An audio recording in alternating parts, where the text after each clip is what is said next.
اب میں بہت ہی ادب و احترام کے ساتھ گزارش گزار حجت الاسلام علی جناب مولانا سید صفی صاحب سے کہ ممبر پر تشریف لائیں اور اپنے بیان سے مومنین کے قلوب کو منور فرمائیں۔ ایک بلند ترین صلوات بھیجیں محمد و آل محمد پر۔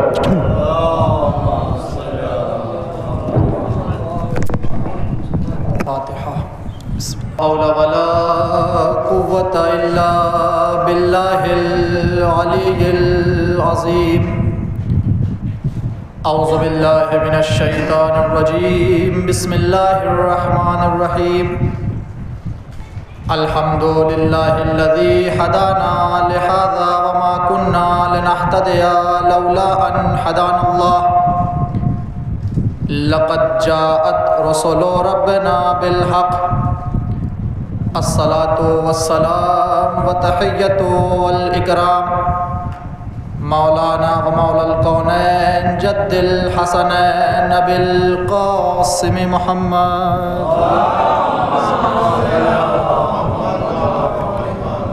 وعلی اہل بیتہ الطیبین الطاہرین المعصومین المظلومین المنتجبین المنتخبین ولعنۃ الدائمۃ علی اعدائہم اجمعین۔ اما بعد فقد قال اللہ الحکیم فی کتابہ المبین وہو اصدق القائلین وقولہ الحق۔ بسم اللہ الرحمن الرحیم۔ انا انزلناہ فی لیلۃ القدر وما ادراک ما لیلۃ القدر۔ لیلۃ القدر خیر من الف شہر، تنزل الملائکۃ والروح فیہا بإذن ربہم من کل امر، سلام ہی حتی مطلع الفجر۔ صلوات پر محمد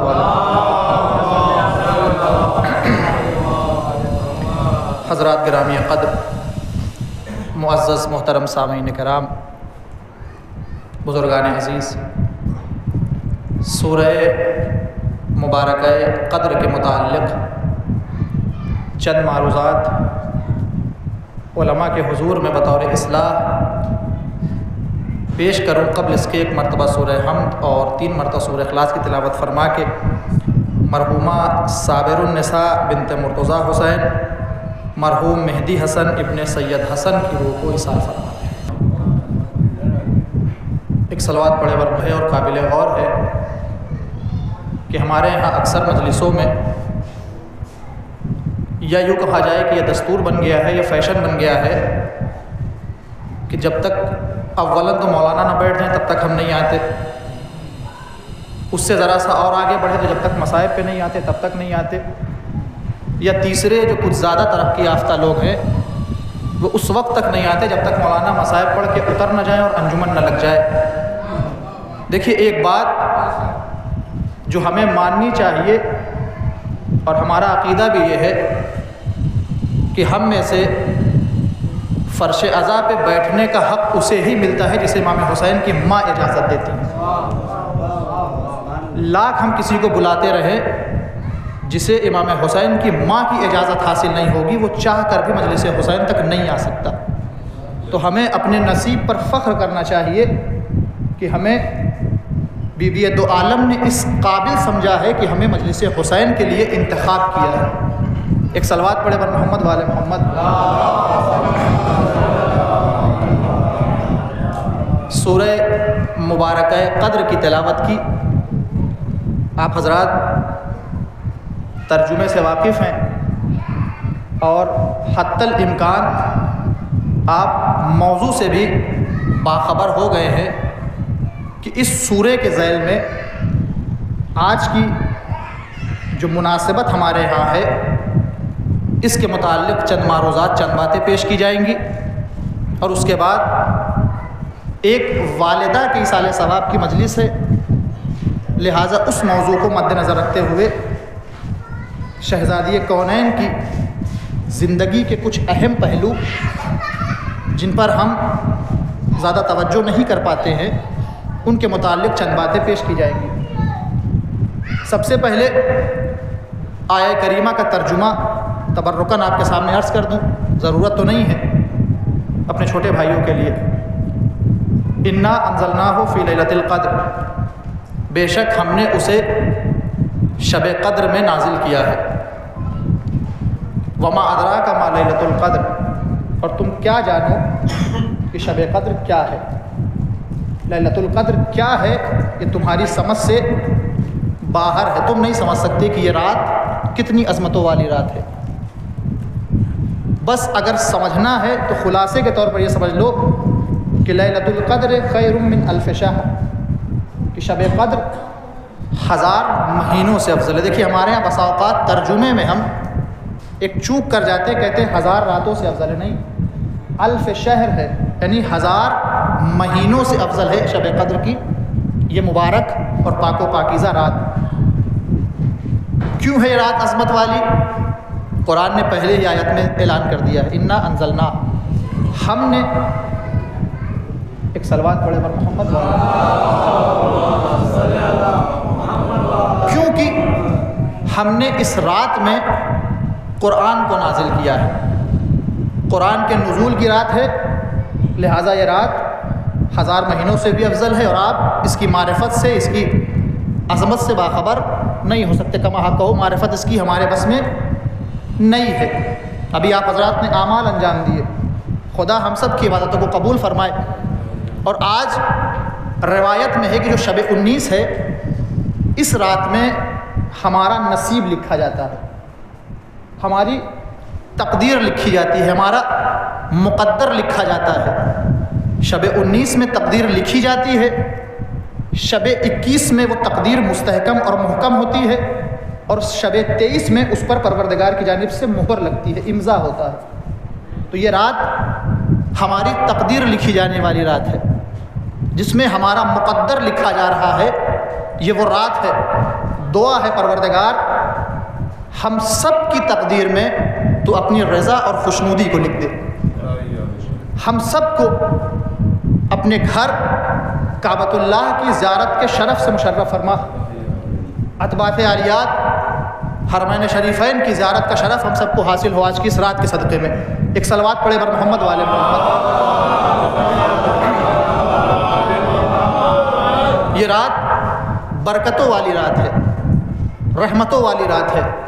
پیغمبر فرماتے ہیں جو شخص اس رات میں شب بیداری کرتا ہے، جاگتا ہے، بیدار رہتا ہے، تو پروردگار عالم اس کے گناہوں کو بخش دیتا ہے۔ غفرت لہو ذنوبہ، اس کے گناہ بخش دیے جاتے ہیں۔ اگر اس کے گناہ آسمان میں موجود ستاروں کے برابر ہی کیوں نہ ہوں اور پہاڑ کی بلندیوں کے برابر بھی ہوں، اس کے وزن کے برابر ہوں، پھر بھی پروردگار اس رات کی برکت میں جو شخص اس رات میں شب بیداری کرتا ہے، بیدار ہوتا ہے، تو پروردگار اس کے گناہوں کو بخش دیتا ہے۔ یہ مختلف روایات میں آیا ہے کہ شب قدر ماہ رمضان کا دل کہا گیا ہے، شب قدر کو ماہ رمضان، شب قدر ماہ مبارک رمضان کا دل ہے، اس کا قلب ہے، اور کسی بھی ذی روح اور جس کے پاس وجود ہے، اس کا وجود تبھی تک قابل حرکت ہے، قابل استفادہ ہے، جب تک اس کا دل کام کر رہا ہو۔ جب تک دل میں حرکت ہے، دل میں جان ہے، تب تک اس کا وجود کام کا ہے۔ اگر دل نکال لیا جائے تو پھر وہ وجود کام کا نہیں ہوتا۔ اسی طرح اگر ماہ رمضان سے شب قدر نکال لی جائے تو پھر ماہ رمضان اس اہمیت کا حامل نہیں ہو سکتا جو اس کی اہمیت ہے۔ اور اس ماہ رمضان کی اہمیت ہی اسی وجہ سے ہے کہ اس میں یا تو روزے واجب ہوئے، یا ایک فلسفہ، اور دوسرا کیونکہ قرآن نازل ہوا اس رات میں شب قدر میں، لہٰذا اس مہینے کی، اس رات کی افضلیت پر دلیل ہے۔ مختلف فضائل ہیں اس رات کے متعلق، جن میں ایک اہم روایت ہے جو جناب موسیٰ علیہ السلام کی ایک مناجات ہے پروردگار سے اس شب کے متعلق۔ جناب موسیٰ اپنے پروردگار کی بارگاہ میں دست بدعا ہیں، مناجات کر رہے ہیں، اپنے پروردگار سے جناب موسیٰ طلب کر رہے ہیں۔ کیا مانگ رہے ہیں موسیٰ؟ الہی ارید قربک، پروردگار مجھے تیرا قرب چاہیے، تجھ سے نزدیک ہونا ہے، پروردگار مجھے تیری قربت چاہیے۔ جواب کیا آیا؟ قربی لمن استیقظ لیلۃ القدر، میرا قرب، میری قربت، میری نزدیکی اس کے لیے ہے جو شب قدر میں بیدار رہتا ہو، جو جاگتا ہو، جو شب بیداری کرتا ہو، جو عبادت کرتا ہو. دیکھیے اگر جہاں تک جاگنے کا مسئلہ ہے تو ہم تو شب قدر کیا پورے سال جاگتے ہیں؟ اب تو فیشن یہ ہو گیا ہے کہ رات میں جاگنا ہے اور صبح میں عین وقت نماز سو جانا ہے. تو ہم تو پورے سال مستحق کے ثواب ہیں، اس لیے کہ ہم پوری رات جگ رہے ہیں. لیکن جگنا معیار نہیں ہے، بلکہ اللہ کی معرفت کے ساتھ بامقصد جگنا معیار ہے. جگنا معیار نہیں ہے، بیداری معیار نہیں ہے، بلکہ جو شب بیداری، جو احیاء شب ہم سے اس کا تقاضا کیا گیا ہے، اس کا مطلب یہ ہے کہ ہم بامقصد باہدف اس رات میں بیدار ہوں، شب بیداری کریں. اور ہماری شب بیداری جب بامقصد ہوگی تب یہ ہمیں فائدہ پہنچائے گی. اور جب آپ اگر جائزہ لیں، توجہ کریں، تو جو اعمال ہم پر استحباب میں شامل ہیں شب والے، اس میں ایک چیز مشترک ہے ہر عمل میں، شب میں جاگنا، احیاء شب بیداری، چاہے وہ شب نیمہ شعبان ہو، شب عاشورہ ہو، شب اربعین ہو، شب قدر ہو، جاگنے کے لیے کہا گیا ہے، بیداری کے لیے کہا گیا ہے. ایک صلوات پڑھے گا. جاگنے کے لیے کہا گیا ہے، بیداری کے لیے کہا گیا ہے، شب بیداری کے لیے کہا گیا ہے. اگر ہم دیکھیں لفظ شب بیداری جب ہمارے ذہن میں آتا ہے تو سب سے پہلے ہمارا ذہن ایام عزا میں شب بیداری کی طرف جاتا ہے، جو 10 محرم کے بعد 8 ربیع الاول تک ہمارے یہاں شروع ہوتی ہے. ایک احسن امر ہے، اچھا عمل ہے، ہونا چاہیے، لیکن ایک پیغام ہے اپنی قوم کے نام، بزرگوں سے معذرت کے ساتھ میں جوان بھائیوں کے لیے ایک پیغام ہے. شب بیداری یعنی رات بھر جگنا. کیسے؟ شرط کیا ہے، کنڈیشن کیا ہے شب بیداری کی؟ کہ معرفت کے ساتھ ہو، ہدف کے ساتھ ہو، بامقصد ہو تو یہ شب بیداری فائدہ پہنچائے گی. ورنہ بسا اوقات دیکھا گیا ہے کہ رات بھر کا جگنا کوئی فائدہ نہیں پہنچاتا، لمحے بھر کا سو جانا فائدہ پہنچاتا. رات بھر کا جگنا کوئی فائدہ نہیں پہنچاتا. تاریخ آپ کے پیش نظر ہے، جنگ خیبر، شب چہلم، 40ویں رات جب پیغمبر نے کہا کہ میں کل پرچم دوں گا، علم دوں گا کسی مرد کو، تو جو 39 دن تک بھاگ کے آئے تھے وہ بھی کھڑے تھے پنجوں کے بل. کیوں؟ کل پرچم ملے گا. جگ رہے تھے، بیدار تھے، شب بیداری کر رہے تھے. لیکن کیا شب بیداری بامقصد تھی؟ ہدف کے ساتھ تھی؟ مقصد کے ساتھ شب بیداری تھی؟ اگر مقصد کے ساتھ ہوتی تو 40ویں دن کی نوبت ہی نہ آتی، خیبر فتح ہو چکا ہوتا. لیکن اب اس لیے کہ پیغمبر نے اعلان کیا ہے کہ کل ایک ٹائٹل ملے گا، ایک پوسٹ ملے گی، ڈیزگنیشن ملے گا کہ بہادر کون ہے، کرار کون ہے، غیر فرار کون ہے، مرد کون ہے. لہذا سب کینڈیڈیٹ بن کے کھڑے ہوئے تھے، پنجے اٹھائے ہوئے. ان کا مقصد بھی نہ دین کا دفاع تھا، نہ دین کی حفاظت تھی، نہ اسلام کی حفاظت تھی، بلکہ مقصد کیا تھا کہ جب پیغمبر علم دیں گے تو ہمارا بھوکال بڑھ جائے گا، ہماری اہمیت بڑھ جائے گی، ہماری عظمت بڑھ جائے گی. اگر آج کے دور میں ہوتے تو ہم اسٹیٹس لگا لیں گے ہم کو پیغمبر نے علم دیا ہے، ہم مرد قرار پائے ہیں، ہم بہادر بن گئے ہیں. بامقصد شب بیداری نہیں تھی. پوری رات جاگنا کوئی فائدہ نہ پہنچا سکا. لیکن ایک جہاں ہم نے اور دیکھا، علی لمحے بھر کے لیے بستر رسول پر سوئے، معرفت تھی، پروردگار نے مرضی علی کے حوالے کر دی. ایک صلوات پڑھے بر محمد و آل محمد.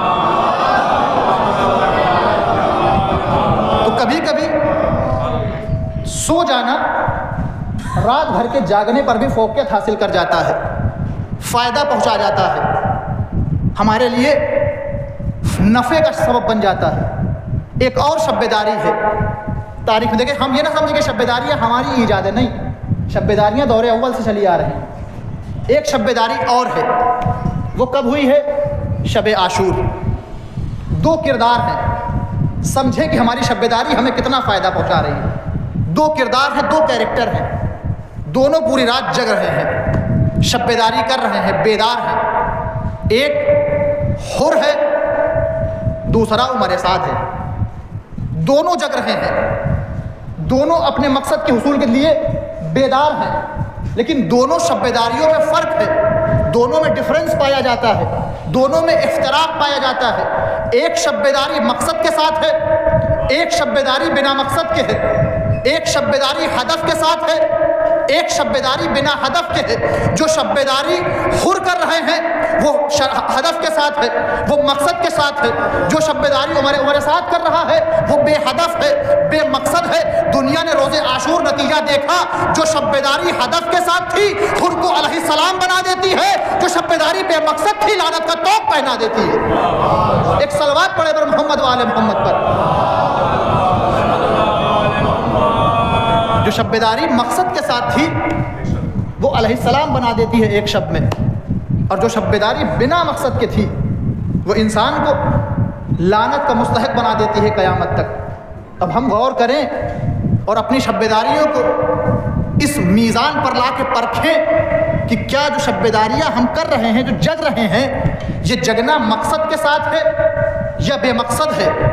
اگر بہت معذرت کے ساتھ اگر رات بھر جگنے کے بعد صبح کی نماز میں مسجد میں پہنچ جائیں تو نماز اور شب بیداری ہماری بامقصد ہے. لیکن اگر پوری رات حسین پر رونے کے بعد صبح مسجدیں خالی ہو, مصلی خالی ہو, تو ہم یہ سمجھ لیں نہ ہماری عبادت حسین کے لیے ہے نہ ہماری عزاداری حسین کے لیے ہے. یہ ہمیں سمجھ لینا چاہیے کہ نہ ہماری عبادت حسین کے لیے ہے نہ ہماری شب بیداری حسین کے لیے ہے. اب جس کے لیے شب بیداری ہے آپ ثواب اسی سے جا کے مانگے. ایک صلوات پڑھے بر محمد والے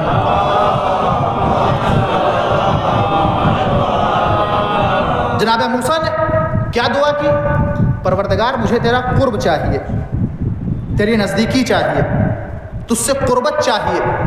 آواز قدرت آئی موسیٰ قرب چاہیے, شب قدر میں بیدار رہو, بیداری کے حالت میں رہو.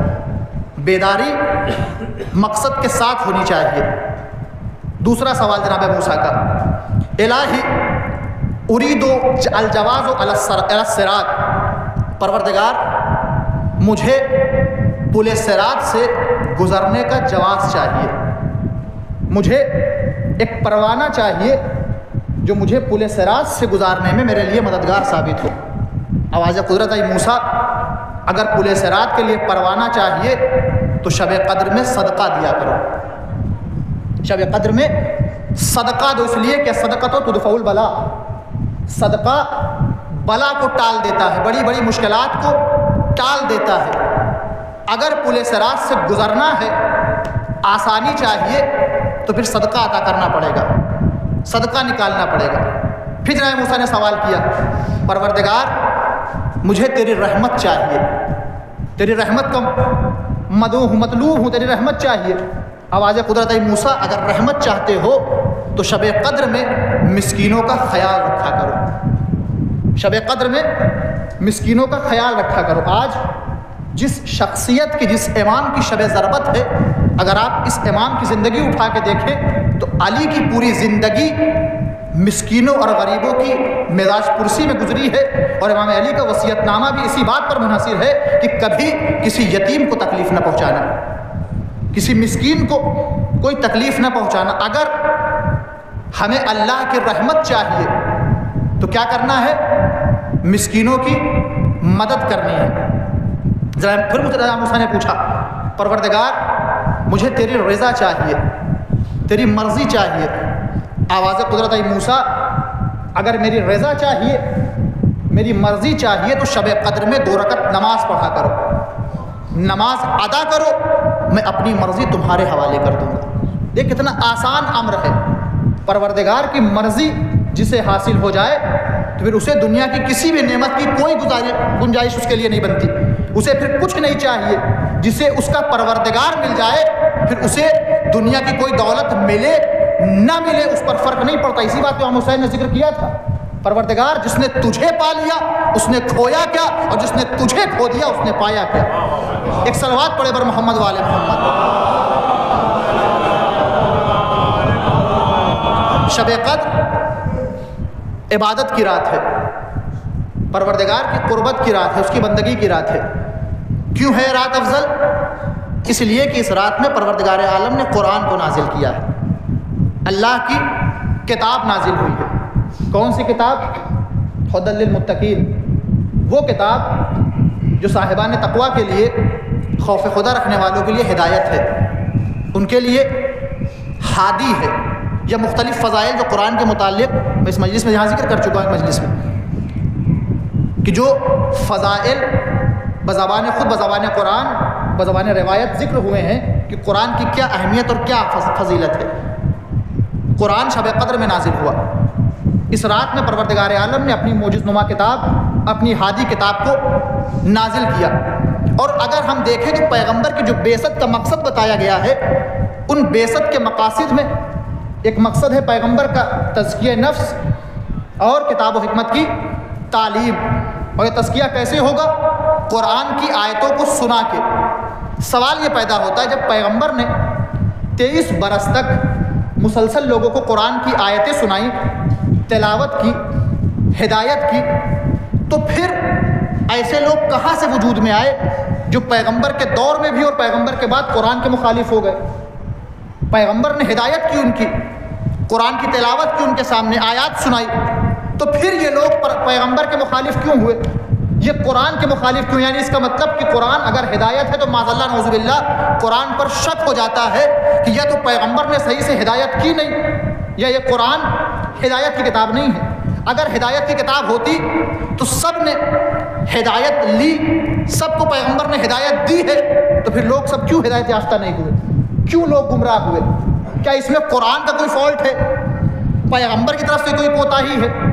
کسی صاحب عقل سے پوچھیں کہ آپ بتائیے مسئلہ کیا ہے، ماجرا کیا ہے کہ لوگ کیوں ہدایت یافتہ نہیں ہوئے؟ تو جواب بڑی سادی سی مثال ہے، قرآن شفا ہے، قرآن ہادی ہے، قرآن رہنما ہے۔ اسی طرح اللہ کی ایک اور نعمت ہے پانی، جو شفا ہے، جو انسان کے لیے نعمت ہے۔ اگر پانی نہ ہو تو انسان زندہ نہیں رہ سکتا، اور ہم آج کل اس بات کو بخوبی اس چیز کا جائزہ لے سکتے ہیں، 14 گھنٹے پیاسا رہنا پڑتا ہے، تو اس بات کو بخوبی سمجھ سکتے ہیں کہ پانی کتنا اہم ہے ہمارے لیے۔ لیکن پانی کو پروردگار عالم نے نعمت بنایا ہے، شفا رکھی ہے، زندگی رکھی ہے پانی میں۔ لیکن یہی پانی جب سیپ کے منہ میں جاتا ہے تو موتی بن کے سامنے آتا ہے، اور یہی پانی، وہی پانی، سیم پانی اگر آپ سانپ کے منہ میں ڈالیں تو وہ زہر بن جائے گا۔ آپ انصاف سے بتائیں، اس میں پانی کی کوئی غلطی ہے؟ کوئی خطا پانی کی، اس میں کوئی فالٹ پانی کی طرف سے ہے؟ نہیں، ایک ہی پانی ہے، لیکن ایک طرف سیپ کے منہ میں گیا موتی بن کے باہر نکلا، سانپ کے منہ میں گیا زہر بن کے باہر نکلا۔ یعنی سمجھ میں آیا خطا، غلطی، کوتاہی پانی کی نہیں ہے، بلکہ خطا اس ظرف کی ہے جس میں اس پانی کو ڈالا گیا ہے، خطا اس ظرف کی ہے، اس برتن کی ہے جس میں وہ پانی کو ڈالا گیا ہے۔ پیغمبر اسلام نے 23 برس تک لوگوں کو قرآن سنایا، قرآن کی تعلیم دی، قرآن سکھاتے رہے۔ اب جن کے ظرف اعلیٰ تھے انہوں نے قرآن کو سنا تو کوئی ابوذر بنا، کوئی مقداد بنا، کوئی سلمان بنا، لیکن جن لوگوں نے قرآن کو نہ سمجھا، ان کے ظرف پاک نہیں تھے، کوئی ابو جہل بنا، کوئی ابو لہب بنا، کوئی ابو سفیان بنا۔ آج 1400 سال کے بعد اگر ہم اس دور کا جائزہ لیں تو جن لوگوں کے ظرف پاک تھے، جب انہوں نے قرآن سنا تو کوئی خمینی بنا، کوئی خامنائی بنا، کوئی سیستانی بنا، کوئی مکارم جیسا انسان بنا۔ جن لوگوں نے قرآن کو نہ سمجھا، کوئی سلمان رشدی بنا، کوئی وسیع جیسا شیطان بنا۔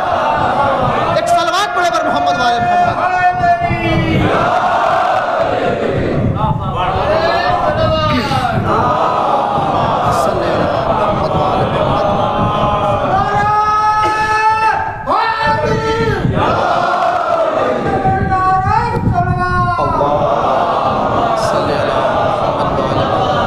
یہ اپنے اپنے ظرف کی بات تھی کہ جس ظرف میں جس طرح سے قرآن پہنچا اس نے اپنا اثر دکھایا۔ کوئی وہ ہے جو یونوں میں قرآن ہاتھ میں لے کے کھڑا ہو کے کہہ رہا ہے کہ یہ قرآن ابدی ہے، یہ مٹنے والا نہیں ہے، اس کا حفاظت کرنے والا خدا ہے، اور دوسری طرف وہ گمراہ لوگ ہیں جو اسی قرآن کو آگ لگا کے لے کے کھڑے ہوئے ہیں۔ یہ ظرف کی بات ہے، جس کا جتنا ظرف اعلیٰ تھا اس نے قرآن سے اسی لحاظ سے استفادہ کیا، ورنہ اس میں کوتاہی نہ قرآن کی ہے نہ پہنچانے والے کی ہے۔ اور اگر آج ہمارے یہاں قرآن طاقوں پہ رکھا ہوا گرد کھا رہا ہے تو اس میں بھی غلطی قرآن کی نہیں ہے، بلکہ غلطی ہماری ہے جو ہم قرآن نہیں پڑھ رہے ہیں۔ یہ غلطی ہماری ہے، ورنہ قرآن تو آمادہ ہے ہمیں ہدایت دینے کے لیے، وہ تو تیار ہے۔ ایک صلوات پڑھے بر محمد والے محمد۔ وہ کتاب تو آمادہ ہدایت کرنے کے لیے، جس کو اللہ نے ہدایت کے لیے نازل کیا ہے، اس شب میں نازل کیا ہے. یہ شب جو 1000 مہینوں پہ افضل ہے. کیا مراد ہے لیلۃ القدر سے؟ شب قدر یعنی کیا؟ روایت کے جملے ہیں. ایک شخص آیا چھٹے امام کے پاس، کہتا ہے مولا یہ بتائیے مل مراد من هذه اللیلہ، اس شب سے مراد کیا ہے؟ لیلۃ القدر سے مراد کیا ہے؟ لیلۃ القدر کیا ہے؟ تو 2 حدیثیں ہیں. امام نے فرمایا من عرفا فاطمہ عارفم بحقہا، جو شخص جناب فاطمہ کو اس طرح سے پہچانے جو ان کا حق ہے، فہوا ادرکا لیلۃ القدر، تو گویا ایسا جس نے شب قدر کو درک کر لیا ہے، اس کو سمجھ گیا. یعنی اگر شب قدر کو سمجھنا ہے تو پہلے جناب فاطمہ کو سمجھنا پڑے گا. اور دوسری روایت جو اس سوال کے مد نظر تھی کہ امام سے پوچھا لیلۃ القدر سے مراد کیا ہے، تو امام نے کہا المراد من هذه اللیلہ ہی صدیقۃ الکبریٰ فاطمۃ الزہرا سلام اللہ علیہا.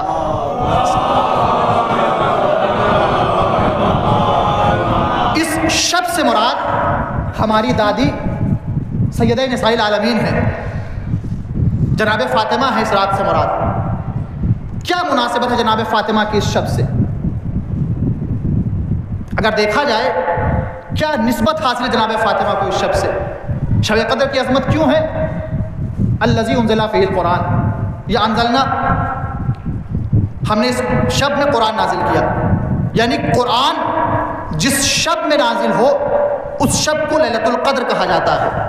اور جس شب میں یہ قرآن نازل ہو جائے وہ رات 1000 مہینوں کی راتوں پر افضلیت رکھتی ہے. تو ذرا سوچے جس شب میں ایک قرآن نازل ہو وہ رات اتنی افضلیت رکھتی ہے کہ دنیا اس کو سمجھ نہیں سکتی. تو جس صدف عصمت فاطمہ سے 11 قرآن ناطق وجود میں آئے ہو اس فاطمہ کی عظمت کا کیا عالم ہوگا؟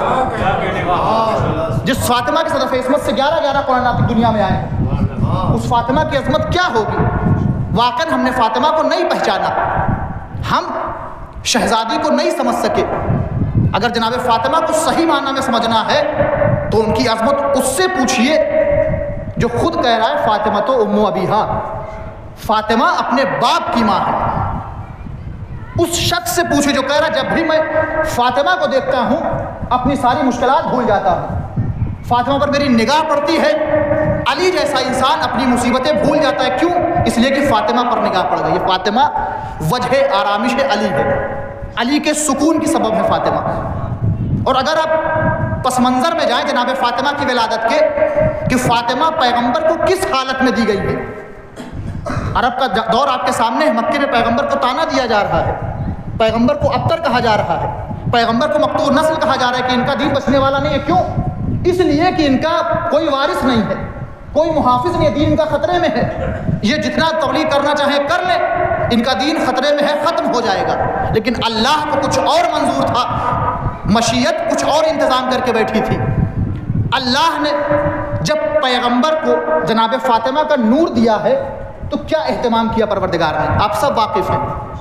کیا اہتمام کیا پروردگار نے؟ پروردگار نے پیغمبر کو اپنی بارگاہ میں بلایا.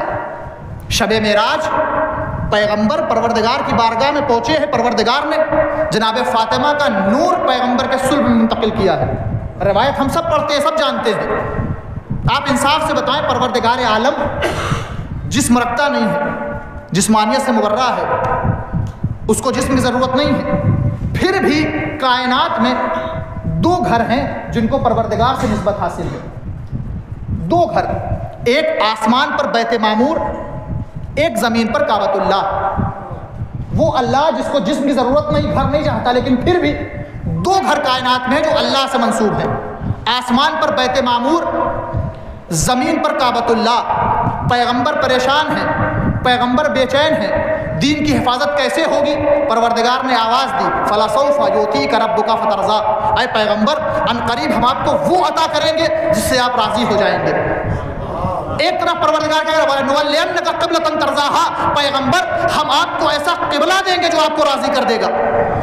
اللہ نے پیغمبر کی مشکلات کو ختم کرنے کے لیے پیغمبر کو 2 چیزیں دینے کا وعدہ کیا، اور یہ دونوں چیزیں وہ تھی جو پیغمبر سے اللہ کو راضی کر دے. پیغمبر اللہ سے راضی ہو جائیں. ایک طرف کیا کہہ رہا ہے کہ ہم آپ کو عطا کریں گے, آپ راضی ہو جائیں گے. ایک طرف کہہ رہا ہے ہم آپ کو ایسا قبلہ دیں گے, آپ خوش ہو جائیں گے, راضی ہو جائیں گے. پروردگار کے پاس جسم نہیں ہے لیکن دو گھر پروردگار سے منسوب ہیں. پروردگار نے پیغمبر کو نبوت دی, اپنے پاس نہیں بلایا. رسالت دی, نہیں بلایا. صلح میں فتح دی, نہیں بلایا. جنگ میں کامیابی دی, نہیں بلایا. ہجرت کی, پروردگار نے بلایا نہیں لیکن پروردگار نے آواز دی پیغمبر اب اگر وارث چاہیے تو زمین پہ نہیں دوں گا بلکہ میری بارگاہ میں آنا پڑے گا, میرے پاس آنا پڑے گا. اگر اب تم کو بیٹی چاہیے تو بیت معمور پہ آنا پڑے گا, اس گھر پہ آنا پڑے گا جو مجھ سے منسوب ہے. پروردگار نے پیغمبر کو بیٹی دی, بیت معمور پہ بلایا. وصی دیا, کعبۃ اللہ میں بلایا. بیٹی عطا کرنا ہوا, بیت معمور آسمان والے گھر پہ بلایا. وصی عطا کرنا ہوا, زمین والے گھر پہ بلایا. اے پروردگار تو کیوں زمین پہ عطا نہیں کر رہا ہے؟ عجب میں آواز قدرت آئے. اے مصطفیٰ نبوت دے دی, رسالت دے دی, بلایا نہیں. اب اگر مرضیہ چاہیے تو معراج پہ آؤ, مرتضیٰ چاہیے تو کعبے میں آؤ.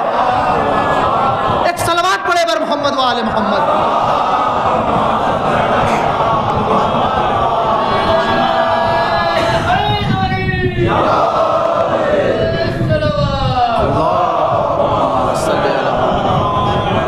پیغمبر اب اگر مرضیہ چاہیے تو بیت معمور پہ آؤ, مرتضیٰ چاہیے تو خانہ خدا میں تم کو آنا پڑے گا.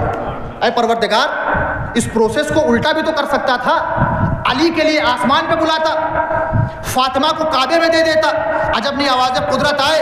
رحمت آسمان سے آتی ہے, نعمت زمین سے عطا کی جاتی ہے. رحمت کو آسمان سے دیا جاتا ہے اور نعمت زمین سے عطا کی جاتی ہے. پیغمبر کو تانے مل رہے تھے, اللہ نے فاطمہ کی شکل میں پیغمبر کو خیر کثیر عطا کیا. تفسیر آپ سب جانتے ہیں. انا اعطیناک الکوثر, مختلف مفسرین نے مختلف قول نقل کیے ہیں. ایک قول ہے کہ پیغمبر کو اللہ نے جناب فاطمہ کی شکل میں ان کے ذریعے سے نسل کثیر عطا کی ہے, خیر کثیر دیا ہے. اور پروردگار نے پیغمبر سے وعدہ بھی کیا ہے کہ ہم نے آپ کو کوثر دیا, آپ کی ذمہ داری ہے نماز پڑھیے, قربانی دیجیے. پھر ہماری ذمہ داری ہے کہ ہم آپ کے دشمن کو مقطوع نسل رکھیں گے. پیغمبر نے اللہ کے وعدے کو پورا کیا, اللہ آج پیغمبر کے وعدے کو پورا کر رہا ہے. پیغمبر کو تانا دینے والے آج دنیا میں موجود نہیں ہیں, ان کی قبروں پر فاتحہ پڑھنے والے موجود نہیں ہیں, لیکن جس پیغمبر کو تانا دیا جا رہا تھا آج سادات کی شکل میں دنیا کے ہر کونے پر فاتحہ موجود ہے.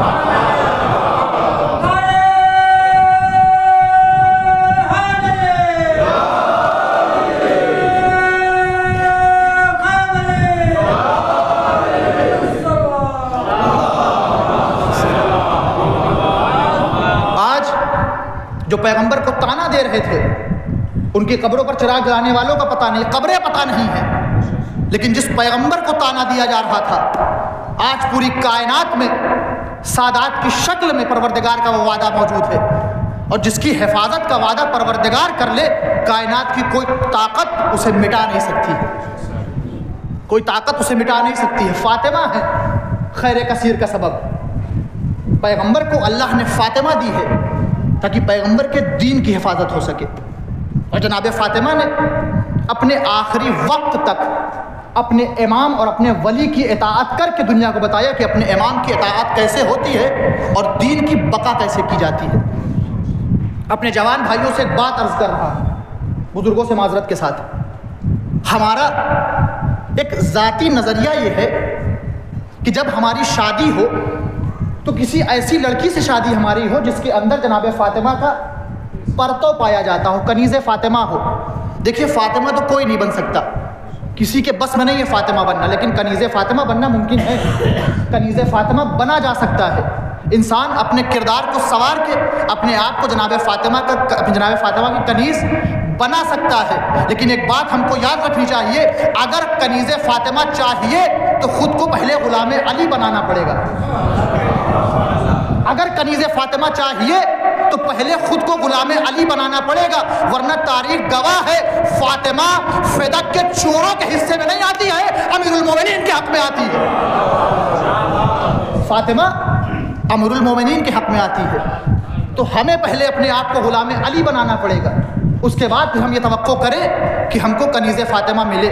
جناب فاطمہ نے ایک ہی وقت میں اپنے امام کا بھی اتباع کیا ہے اور لوگوں کو بتایا ہے، خاص کر کے عورتوں کو، کہ اپنے شوہر کا احترام کیسے کیا جاتا ہے۔ جناب فاطمہ نقطۂ افتراق ہے دین کے لیے، جہاں پر آ کر فیصلہ یہ ہوتا ہے کہ حق پر کون ہے، باطل پر کون ہے۔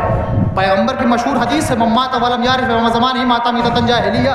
جناب فاطمہ اس حدیث کی مصداق بنتی ہیں کہ اگر کوئی انسان اپنے وقت کے امام کو پہچانے بغیر مر جائے تو اس کی موت جاہلیت کی موت ہوتی ہے۔ دنیا دیکھے پیغمبر کی وفات کے بعد فاطمہ کا امام کون ہے، پیغمبر کے بعد فاطمہ کا امام کون ہے؟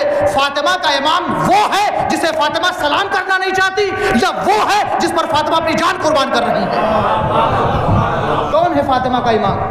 فاطمہ پیمانہ ہے پہچان حق و باطل میں پہچان کا، اور یہی وجہ ہے کہ جو مظالم جناب فاطمہ پر ڈھائے گئے، مسائل نہیں پڑھ رہا ہوں، جو مظالم جناب فاطمہ پر ڈھائے گئے ہیں ان کی ایک وجہ یہ ہے کہ فاطمہ حق و باطل کے درمیان فاصلہ کرنے والی ذات ہے۔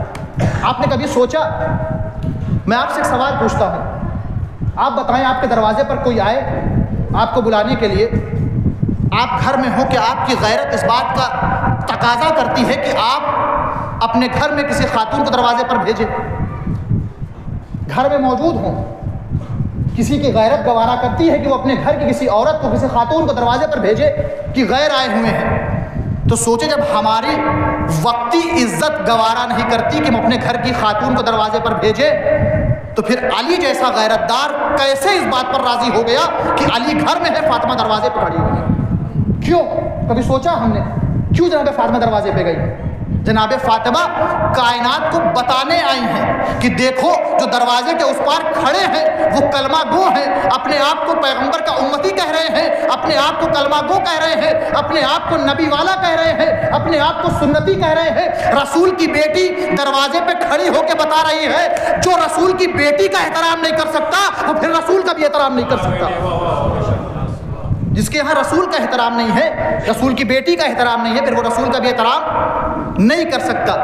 فاطمہ مدافع ولایت کا نام ہے۔ فاطمہ وہ ہے جس نے علی کا دفاع کیا ہے، جس نے علی کی حفاظت کی ہے۔ ہر موڑ پر فاطمہ علی کی سپر بن کے کھڑی ہے۔ ایک روایت، اس کے بعد ربط مصائب۔ پیغمبر اسلام جب مکے سے ہجرت کر کے نکل رہے تھے تو پیغمبر، سب کو پتہ ہے کیا پس منظر تھا، مجھے اس پہ ذکر نہیں کرنا ہے۔ پیغمبر نکلے، امانتیں مولا کائنات کے حوالے کی، علی امانتیں دے کہ تم بھی فلاں جگہ مجھ سے ملنے چلے آنا۔ پیغمبر کسی کو ساتھ تو لے کے نہیں گئے تھے، وہ بھی ایک اختلافی مسئلہ ہے، کون گیا تھا کون نہیں اس میں نہیں پڑھنا ہے، لیکن کسی بہرحال خاتون کو لے کے نہیں گئے تھے پیغمبر۔ مولا علی کے حوالے امانتیں کہ علی امانت دے کے کل فلاں جگہ پہ آ کے ملنا، اور امانت کے ساتھ ساتھ کچھ خواتین تھی، کچھ مقدرات عصمت جن کو پیغمبر نے مولا کائنات کے حوالے کیا تھا، جن میں تقریباً 8 برس کی جناب فاطمہ بھی موجود تھی، جن کو پیغمبر نے مولا کائنات کے حوالے کیا تھا۔ پیغمبر نکلے، مشرکین مکہ کو خبر نکلی کہ پیغمبر مکہ چھوڑ کے گئے، اب ہم کو محمد ملنے والے نہیں ہیں۔ کسی ایک ملعون نے، ایک نجس نے مشورہ دیا کہ پیغمبر چلے گئے تو کیا ہوا؟ سننے میں آیا ہے پیغمبر کی بیٹی یہاں موجود ہے، اسے نہ جانے دو، پیغمبر مجبور ہو کے یہاں واپس آ جائیں گے، بیٹی کو روک نہ جانے دو۔ 7 افراد کا انتخاب ہوا کہ جا کے علی کو روکے نہ جانے دے۔ اگلے دن صبح 7 پہلوان تیار ہوئے، نکلے مکے سے باہر، تلاش کرتے کرتے ایک مقام پر پہنچے، کیا دیکھا کہ علی ایک چھوٹا سا قافلہ لے کے جا رہے ہیں، پہنچے یہ سب وہاں، کہا علی تم کو جانا ہو جاؤ، لیکن ہم پیغمبر کی بیٹی کو جانے نہیں دیں گے۔ علی نے اونٹ کی مہار چھوڑی، تلوار باہر نکلی، تم میں سے کس میں ہمت ہے جو علی کے ہوتے ہوئے پیغمبر کی ناموس پہ انگلی اٹھا دے؟ علی نے تلوار نکالی، 2 قوافلے جہنم کے بقیہ خوفزدہ ہو کے وہاں سے فرار کر گئے۔ مولا کائنات پیغمبر کے پاس پہنچے، پیغمبر نے علی کو آتے ہوئے دیکھا، ایک مرتبہ پیغمبر نے علی کو گلے سے لگایا، آنکھوں سے بے ساختہ آنسو نکلنے لگے۔ علی نے پوچھا پیغمبر مجھ سے کوئی غلطی ہو گئی ہے، کوئی خطا ہو گئی ہے؟ پیغمبر کہتے علی آج میں نے تمہارے حوالے امانت کی تھی، تم نے اس امانت کی حفاظت کی ہے علی، ایک وقت وہ آئے گا جب میں تمہارے حوالے اپنی سب سے قیمتی امانت کروں گا، علی اس امانت کی حفاظت کرنا۔ جزاکم ربکم خیر الجزا۔ علی میں تمہارے حوالے امانت کروں گا۔ وہ کون سی امانت تھی؟ پیغمبر نے جناب فاطمہ کی شادی کے دوسرے دن مولا کائنات کے گھر پہ آ کے جناب فاطمہ کا ہاتھ مولا کائنات کے ہاتھ پہ دے کے کہا، علی حاذہ ودیعۃ اللہ ودیعۃ رسولہ، علی یہ فاطمہ اللہ اور اس کے رسول کی تمہارے پاس امانت ہے، علی فاطمہ کی حفاظت کرنا۔ جزاکم ربکم خیر الجزا۔ عزادارو، جناب فاطمہ نے پوری زندگی اپنے امام کی حفاظت کی ہے، پوری زندگی اپنے امام کی حفاظت کی ہے فاطمہ نے۔ اور وہ وقت بھی آیا جب دروازے پر آگ و لکڑیاں لے کے لوگ جمع ہوئے، آواز دی ابوالحسن کو باہر نکالو ورنہ دروازے پہ آگ لگا دیں گے۔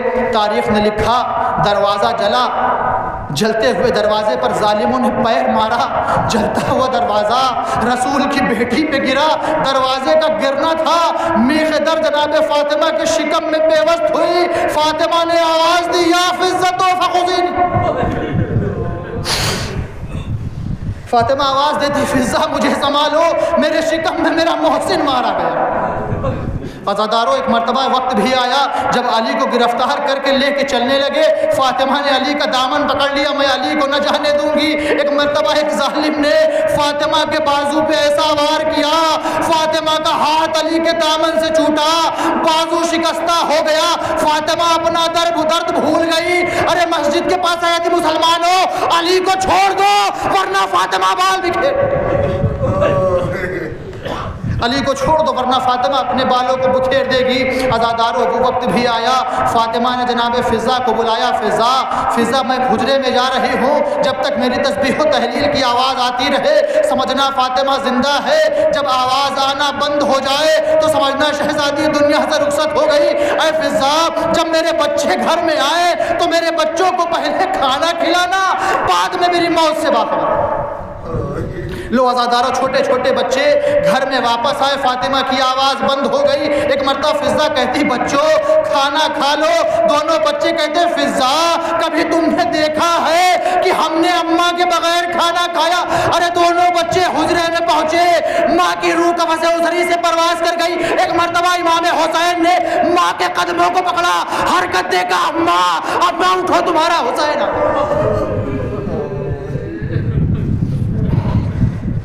اماں اٹھو، تمہارا حسین آیا ہے۔ عزادارو، فاطمہ کی شہادت ہو گئی۔ علی نے فاطمہ کو غسل و کفن دینا شروع کیا۔ بچوں سے علی نے سمجھا دیا تھا کوئی فاطمہ پر بلند آواز سے نہ روئے۔ ارے میں نہیں چاہتا کہ مدینے والے متوجہ ہو جائے، لیکن ایک وقت وہ آیا، غسل دیتے دیتے ایک مرتبہ صبر کے پروردگار نے ایک چیخ ماری۔ سلمان نے پوچھا، مولا ارے آپ کیوں رو مولا آپ کیوں رو رہے؟ علی کہتے، سلمان ارے میں غسل دیتے دیتے میرا ہاتھ فاطمہ کے بازو پہ پڑا، فاطمہ کا بازو سوجا۔ سلمان میرا ہاتھ فاطمہ کی پسلیوں پہ پڑی، ارے بنت رسول ٹوٹی پسلیوں کے ساتھ دنیا سے چلی۔ جزاکم ربکم خیر الجزا۔ خدا کوئی غم نہ دے سوائے غم سرکار سید الشہداء کے۔ لو عزادارو، جنازہ تیار ہوا۔ مجھے کیفیت کا اندازہ نہیں ہے کہ فاطمہ کا جنازہ کیسے اٹھا، علی کیسے جنازہ لے کے چلے، لیکن جب قبر کے پاس پہنچے ہیں تو طریقہ تو یہی ہے کہ ایک قبر میں اترتا ہے، دوسرا محرم اوپر سے جنازہ دیتا ہے۔ ارے ہائے رے علی کی غربت، محرم میں دو چھوٹے چھوٹے بچے، مجھے نہیں پتا علی نے سیدہ کو کیسے قبر میں اتارا۔ قرب کا سیدہ کو قبر کے حوالے کر کے ایک مرتبہ علی کھڑے ہوئے، روضہ رسول کا رخ کیا، ہے اللہ کے رسول ارے فاطمہ سے پوچھئے گا فاطمہ کی پسلیاں کیوں ٹوٹی تھی، فاطمہ کے چہرے پر نشان کیسا تھا، فاطمہ نے علی کو کبھی کچھ نہ بتایا۔ اے پیغمبرہ، فاطمہ سے پوچھئے گا فاطمہ کے بازوؤں پہ ورم کیسا۔ فَسَيَعْلَمُ الَّذِينَ ظَلَمُوا أَيَّ مُنْقَلَبٍ يَنْقَلِبُونَ۔